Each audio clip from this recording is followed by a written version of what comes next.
Les sols de ce carrefour de l'Oise, au nord de Paris, regorgent de métaux toxiques. Les restes d'une friche industrielle. Ici, dans les années 90, on fabriquait des camping-cars. On déversait aussi de la terre polluée venant d'ailleurs. L'endroit idéal pour planter ces arbres dépollueurs de sol.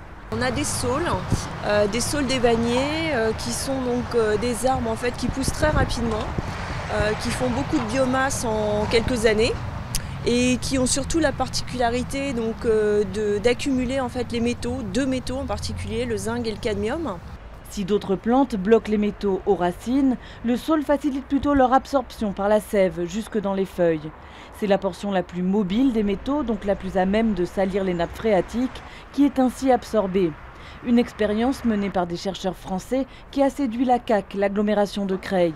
Près de 1000 m² ont été mis à disposition pour ces recherches. Un moyen de dépolluer à moindre coût tout en embellissant le paysage. Nous, il y a plusieurs choses qui nous intéressent dans cette expérimentation.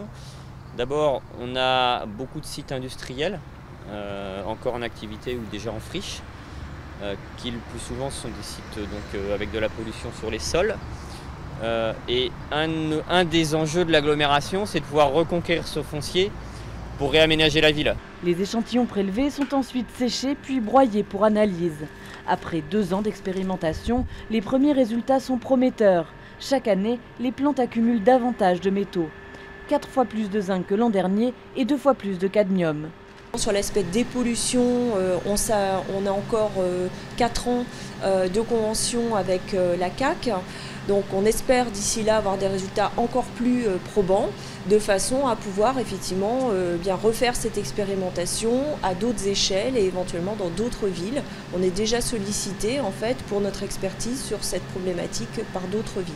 Cette technique ne fait pas non plus de miracle. Selon des experts, elle est efficace surtout sur de petites surfaces et des sols moyennement pollués.